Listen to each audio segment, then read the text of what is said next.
So hey guys, good morning, welcome back to my YouTube channel. तो आज है 1 जुलाई और आज से मेरे जो ब्लॉग है वो कंटिन्यू आएंगे। यहाँ पे मैं आप लोगों को यही शो करूँगी कि होली वैली में एक लड़की की लाइफ कैसे कटती है, कैसे व्यतीत होती है। तो जिसमें सबसे पहले जो मेरी रूटीन होगी वो सुबह होगी। हमारी सुबह यहाँ पे हो जाती है 4:30 और 5 बजे के बीच में। उसके बाद 5 बजे एक्यूरेट हम लोगों को आना होता है अपने बगीचे में। हम लोग इन द सेंस मैं अपने घर से आती हूँ, फिर मेरी जो पड़ोस में वो अपने बगीचे में जाते हैं। हमारे यहाँ एप्पल के बगीचे हैं जो घर से काफ़ी दूर होते हैं, तो पैरेट का ख़तरा होता है, इसलिए हम लोगों को खुद आना पड़ता है। तो मैं दिखाती हूँ आप लोगों को कि आज 1 जुलाई को एप्पल की कितनी कितनी शेप है और बगीचे का क्या हाल है। फिर आप देखना धीरे धीरे कैसे ये चेंज होता है, कैसे इसका साइज़ बढ़ता है, कैसे घास बढ़ता है और क्या क्या काम है जो हम लोगों को बगीचे में देखना पड़ता है, करना पड़ता है। चलो दिखाती हूँ मैं आप लोगों को। तो ये जहाँ पे मैं बैठी हूँ, ये कुटिया बनानी पड़ती है पहले, तो सबसे पहले बैठने के लिए, जो कि कुछ इस प्रकार बनती है। ये होती है जैसे हम लोग कभी जल्दी आ जाते हैं तो यहाँ पे खतरा होता है भालू वगैरह का, तो हाइट पे भालू कभी नहीं चढ़ पाता। तो देख सकते हैं आप। और ये सारे एप्पल के पेड़ हैं, देख सकते हैं यहाँ वहाँ पे। और ये है अखरोट का पेड़, साथ में आपको मैं अखरोट भी दिखाती हूँ। यहाँ पे ये रहा अखरोट, आप देख सकते हैं, ये रहा अखरोट। और एप्पल दिखाती हूँ मैं आपको जूम करके। ये देख सकते हैं आप, ये एप्पल है। सो दोस्तों, साथ ही में मैं आपको दिखाती हूँ कि अगर पैरेट आ जाएं झुंड बना के तो हम लोग उनको कैसे भगाते हैं। अब उन्हें हार्म तो हम कर नहीं सकते, तो हम लोग क्या करते हैं कि एक ना, वो पैरेट जो होता है वो ना शोर से बहुत ज़्यादा वो करते हैं, बहुत ज़्यादा ऑफेंड होते हैं।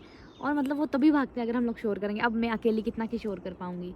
तो हम लोगों ने क्या किया होता है अपने बगीचे में ना, ये शोर करने के लिए कि जो ऑयल होता है ना, मस्टर्ड ऑयल, उसका जो 5 लीटर का कैन होता है वो लगाया होता है। और उसके अंदर ना एक पत्थर की चीज़ लगाई होती है, जिससे कि हम इसको ऐसे खींचे तो ये शोर करे। और अगर वो जो पैरेट है, अगर वो इसके ऊपर बैठे, ट्री के ऊपर बैठे, तो वो इस शोर से ऑफेंड होके वहाँ से भाग जाए। तो आप देख सकते हैं, बस हम लोगों को सिर्फ इतना करना होता है, यहाँ बैठ के ये करना होता है। या फिर हम लोग यहाँ पे क्रैकर्स भी कर सकते हैं, पटाखे भी कर सकते हैं, अगर वो लोग बड़ी ज़्यादा झुंड में आ जाएं तो। अदरवाइज़ इन्वायरमेंट को हार्म करने की कोई नीड नहीं है।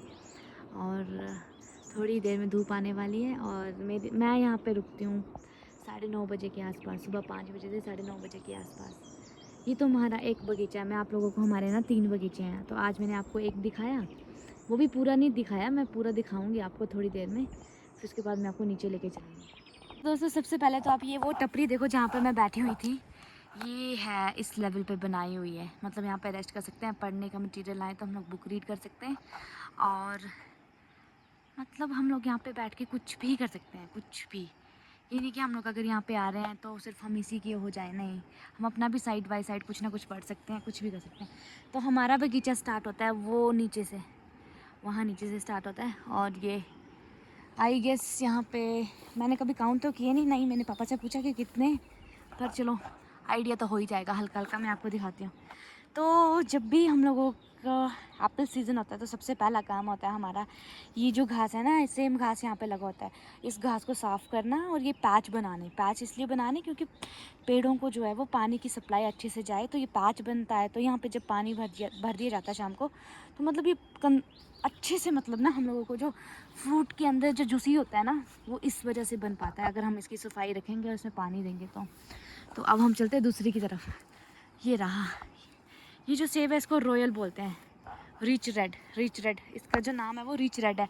अभी ये आपको ऐसे ही दिखेंगे, पर कुछ समय बाद ये अपने कलर छोड़ेंगे तो आप इन्हें पहचान सकोगे।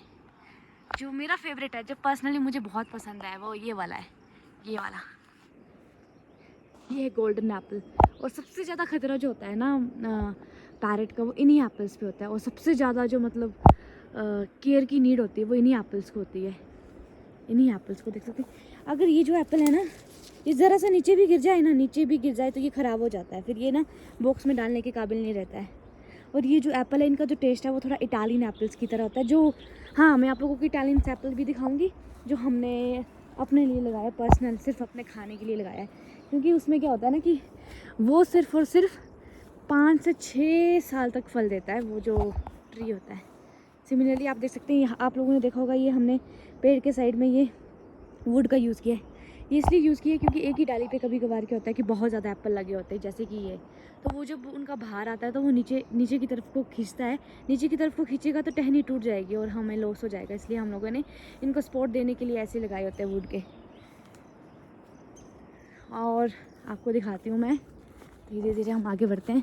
और ये कुछ कुछ ऐसे हैं जो हम नई नई चीज़ें तैयार कर रहे हैं, जो मतलब बाहर का एप्पल लगा रहे हैं। आई गेस ये जापानीज़ एप्पल है। और ये मेरे दादू ने लगाया है ये वाला। सिमिलरली इसमें भी पानी जाता है, तभी इसकी जो अच्छी से जूसीपन आता है एप्पल के अंदर। आप देख सकते हैं एक टहनी में कितने ज़्यादा एप्पल होते हैं। अभी ये इतने छोटे हैं तभी टहनी नीचे गिरती है। जब इसका साइज़ बनेगा तो आप सोच सकते हैं कि किस लेवल की हम लोगों को मेहनत करनी पड़ती है।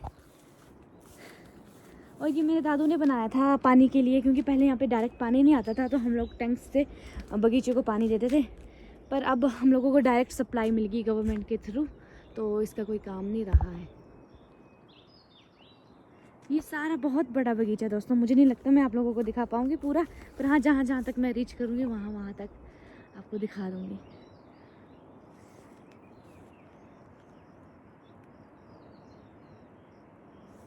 मुझे मेरे बगीचे में सबसे अच्छी बात लगती है कि हमारे बगीचे के साथ ही लगते हैं ना देवदार के पेड़ हैं। और देवदार मुझे इतना पसंद है, मैं आप लोगों को बता भी नहीं सकती। मैंने अभी घर के बाहर 11 देवदार लगाए हैं अपने। आप लोकेशन चेक कर सकते हैं कितनी प्यारी जगह बगीचा है हमारा।